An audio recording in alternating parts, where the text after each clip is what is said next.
आज का टॉपिक हमारा स्टीफन्स लॉ है। तो वो स्टीफन्स लॉ का बुक डेफिनेशन पढ़ने से पहले या उसका प्रैक्टिकल फार्मूला जो एक्सपेरिमेंटल फार्मूला है उसको देखने से पहले हम इसका थोड़ा प्रैक्टिकल नॉलेज लेते हैं, ठीक है। तो सबसे पहले एक एग्जांपल देखते हैं जो कि मैंने यहाँ ड्रॉ कर रखा है, ठीक है। आपको ये फायर दिख रही होगी जो कि कुछ वुडन है, उसके ऊपर फायर चल रही है। तो सपोज करो जैसे कि लोहड़ी के दिनों में जलाया जाता है या ठंड के मौसम में जलाया जाता है। तो यहाँ पे देखो उसके जितनी ज़्यादा आग जितनी ज़्यादा होती है यहाँ पर, उतनी ज़्यादा हमारी अगर आसपास हम होते हैं, अगर सपोज करो आप यहाँ बैठे हो तो आपकी बॉडी उतना ही हीट फील करती है, ठीक है। क्योंकि ये जो फायर होती है उतनी ज़्यादा रेडिएशन इमिट करती है, ठीक है। अगर तो इसका मतलब क्या होता है कि जो रेडिएशंस यहाँ से निकल रही हैं वो इसके सर्फ एरिया जो सरफेस एरिया है उसके डायरेक्टली प्रोपोर्शनल होती है। क्या उसकी सरफेस डायरेक्टली प्रोपोर्शनल होती है इसकी जो एरिया है, ये वाला एरिया। और इस सपोज करो माचिस जब जलाते हो तो ये एरिया कम होता है तो उसमें से रेडिएशंस कम निकलती है, तो आपकी बॉडी को कम हीट फील होता है। But in case of Lohri के दिनों में जब आग जलाते हैं तो उसमें क्या होता है, ये वाला एरिया बहुत ज़्यादा होता है, तो उसमें से रेडिएशंस लार्ज अमाउंट में निकलती हैं जिससे हमारी बॉडी काफ़ी हीटअप हो जाती है, ठीक है। यानी कहने का मतलब जो रेडिएशंस निकलती है वो डायरेक्टली प्रोपोर्शनल होती है हमारे पास इसके एरिया के, ठीक है। और देखो, और दूसरी बात, जब यह रेडिएशंस निकलती हैं वो सारी बॉडी की जो कैपेसिटी होती है रेडिएशन निकालने की वो अलग अलग होती है, उसको बोलते हैं इमिसिविटी, ठीक है। वो उसके भी डायरेक्टली प्रोपोर्शनल होती है, ठीक है।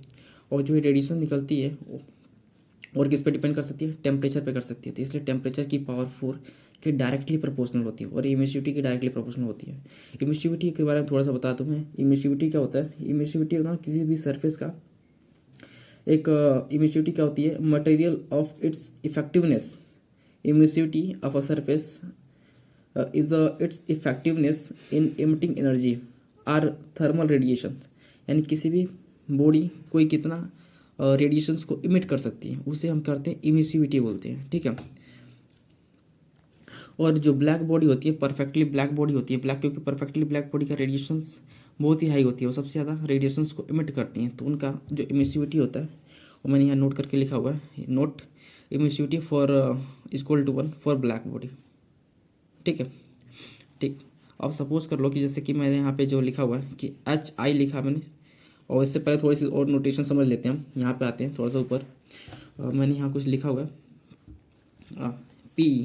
देखो PE जो हमारे पास यहाँ है वो हमारा पावर इमिटेड और एनर्जी इमिटेड पर सेकंड या रेडिएशन पर सेकंड, जो कि हमारे पास जो बॉडी है वो इमिट कर रही है। सपोज करो इस केस में ए बॉडी हमारी ये रेडिएशन या एनर्जी को इमिट कर रही है पर सेकंड में, तो इसकी हम पावर निकालेंगे, पावर इमिटेड या एनर्जी इमिटेड पर सेकंड, ठीक है, इस फॉर्मूले से। यहाँ पे जो सिग्मा है इसको स्टीफन्स कांस्टेंट बोलते हैं, जिसकी वैल्यू होती है 5.6 × 10⁻⁸ जूल पर सेकंड पर मीटर स्क्वायर, केल्विन की पावर -4। और ये जो वैल्यू है ये एक्सपेरिमेंटल कैलकुलेटेड वैल्यू है, ठीक है। तो डायरेक्टली हम इसको ऐसे यूज़ करते हैं। ये सरफेस एरिया है जो कि मैंने अभी यहाँ पे आपको बताया था, ठीक है।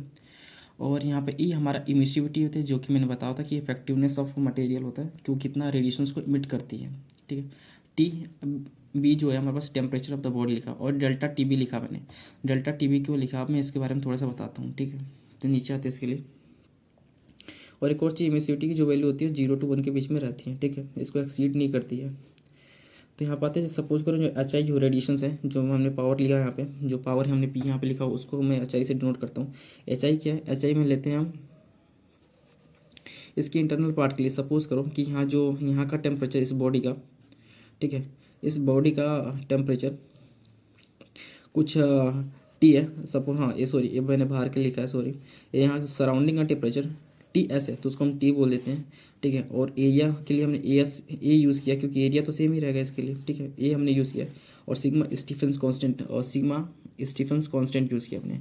और HO जो हमारा यहाँ पे HO पावर जो कोई डिनोट कर रहे हैं हम उसको, यानी जो पावर इमिटेड पर सेकेंड है एट इसकी इनसाइड की बात कर रहे हैं, वहाँ का हमारे पास क्या होगा, सिग्मा एरिया, क्योंकि एरिया सिग्मा तो सिग्मा कांस्टेंट है, एरिया सेम है दोनों के लिए, ठीक है। और टेम्परेचर जो इसके अंदर का टेम्परेचर है, ठीक है, यहाँ सरफेस का टेम्परेचर बोल सकते हैं, इसके जो सरफेस का टेम्परेचर वो T है। और TS क्या था, TS था हमारे पास था सराउंडिंग का टेम्परेचर, ठीक है।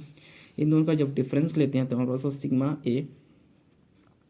ए T की पावर 4 - TS, ठीक है, की पावर 4, ठीक है। अब यहाँ पे मैंने ई नहीं लिखा है, क्यों, क्योंकि सॉरी मैंने यहाँ पे ई नहीं लिखा है क्योंकि ई इक्वल टू मैंने 1 लिया है फॉर ब्लैक बॉडी है, फॉर ब्लैक बॉडी,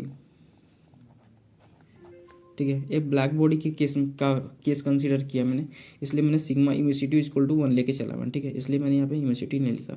तो ये होता है क्या बोलते हैं स्टीफेंस लॉ। आप सिंपल सा इसको समझने के लिए, अगर आपको तो ये तो समझने का प्रैक्टिकल उसका नॉलेज था, ठीक है। अगर आप इस वाले को बिल्कुल ध्यान में अपने माइंड में रखो, क्योंकि सारे क्वेश्चन जो आते हैं इसी से डायरेक्टली हो जाएंगे। Thank you. तुम लोग नए हो तो सब्सक्राइब करो, वो जो लाल वाला बटन है उसके साथ सूर्य नमस्कार करो या फिर अनुलोम विलोम, मुझे नहीं पता, बस क्लिक हो जाना चाहिए।